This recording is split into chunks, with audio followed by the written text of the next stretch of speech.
work since Monday. Really like the way three things. The guys are definitely practicing very hard, trying very hard to retain what we're asking them to do from the spring to where we are now.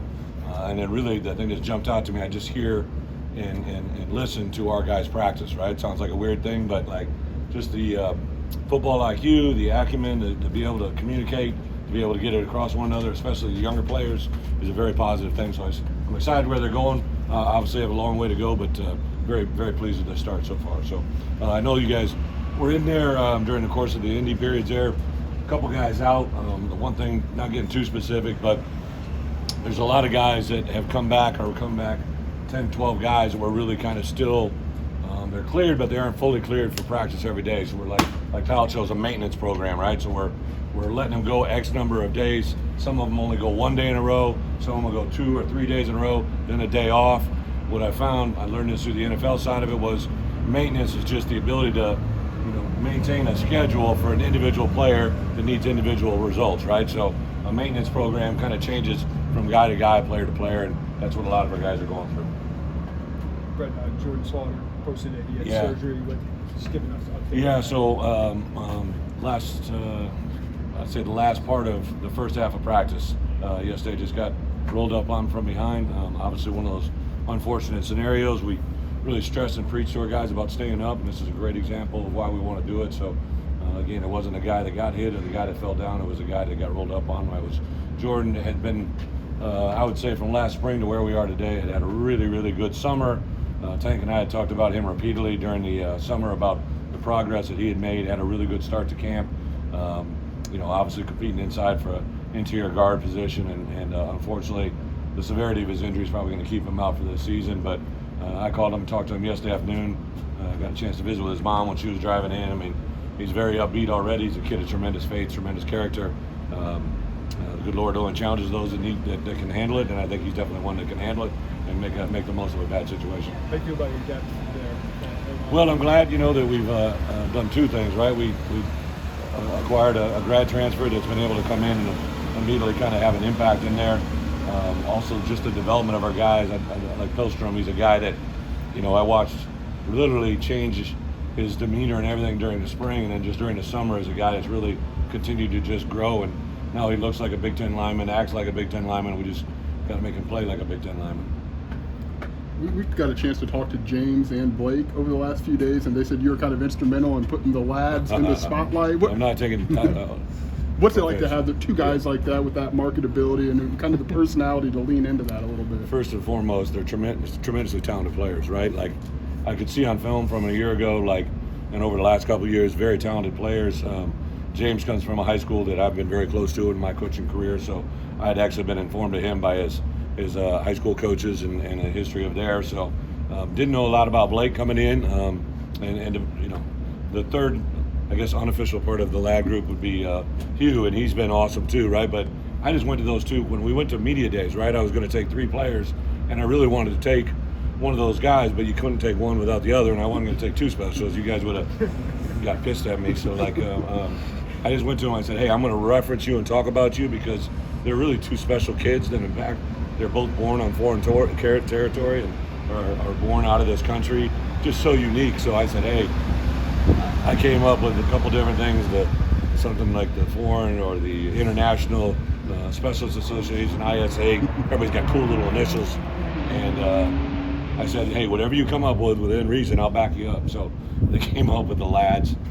So I've tried to use it and capitalize it, but the best thing is you can give them whatever catchphrase you want to give, and their production is what's going to matter, and they're really truly special. Things that I know as a head coach, we'll really try to game plan around to take advantage of situations game wise. They both just amaze me with their skill set, but also B, their awareness. Like a lot of times I always just tell kickers or punters, I want you to execute what we ask you to execute at the highest level. And these guys take it to different extremes. Blake will talk about different things in the punting game I've never heard a player talk about, both at the college level and professional. So their skill level and their mental capacity is off the charts. What's the biggest thing you felt like you've been able to do through the first 4 days? I've been very pleased with the health factor. Obviously, on the other side, Jordan yesterday, we've been pretty, there's going to be a guy or two. It's a violent game, right? We got a guy today that dislocated his finger. He went off, popped it back in, got taped, and he's playing, right? So, I think there's a lot of the mentality that these guys are playing with, training with. And again, we install in a certain phase elements of the game that it's just one day they try to absorb. And it's like when we say keep stacking days, it's not the physical nature. It's what I told you on Monday, you have to remember Tuesday. What I told you on Monday and Tuesday, you have to remember on Wednesday. What I told you Monday, Tuesday, and Wednesday, they have to remember on Thursday. And that sounds like easy at times, but it's hard as a football player that's never really thought of it that way to keep doing it. And I don't want to slow them down by thinking of them too much. So I just like their approach so far in that matter. Has your philosophy changed over the years in terms of hitting in practice or how you structure things, and how did the NFL shape that if it did? Well, it twofold, right? The rules are completely different than my first year, 13 years ago as a head coach, or whatever it was, 16 years, whatever it is. This is my 13th year as a head coach. So the rules are tremendously different. I do think the NFL the last 3 years has now trickled into college football as far as, like, I think I was talking with an NFL head coach the other day, and I don't believe they could put pads on until day 7. We could do it on day 6, right? So there's probably a reason those are very similar. I think they're looking to that model quite a bit. There's a lot of similarities when we were in the spring that carried into some of the stuff we did in the spring in the NFL. I've also taught these guys, right? It's not the intensity or the violence of the hit. It's being able to understand how to play the game with your shoulder pads and your helmet, your shoulder and your foot, all the little things, keeping your head out of it, keeping your eyes up. I took D. Smith, who had, I believe, 3 targetings last year, right, and put him in a different number. Hey, let's play differently as a player, and just give guys mental recourse of how they can change their demeanor of the past. Brett, we heard about Tank's summer program. I think physically you can see body transformations now. And how impressed have you been about that all-in factor with your guys? Tank can do so much, but the guys have to be recommitted as well. Yeah, I think they have. They began to see themselves change. So our program, we believe in development, right? So when we first got here, I put in an 8-week, me and Tank sat down, Tank and I sat down and worked out an 8-week training regimen that allowed him to maximize their growth. Then we went into a 5-week spring ball segment, and then we came back with another 8-week, and we really wanted them to know, hey, what you didn't take advantage the first time, let's make sure we do that this time. And the transformation of a lot of those guys was very, very visible in that second 8-week summer. So one of the things I always say, the only thing better than one summer program is 2. That's why we do 2 8-week programs. I think not just the physical element of it, but the mental side of it. We took conditioning after practice today, and not one guy batted an eye. Everybody jumped into it. I really stressed them. We got to give them a 3-hour break, and we want to give them that break. So I wanted them to know, everybody in this country, right?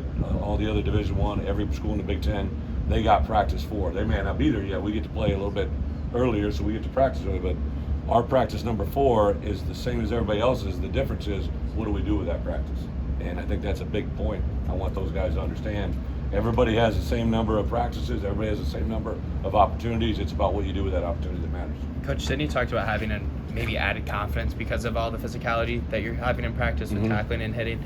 Have you kind of sensed that at all from the players in the last couple of days at all? I think the players are confident, right? Like, but bottom line, we haven't won a lot of games, right? So, like, you want to make them understand what they're doing and how it pays off.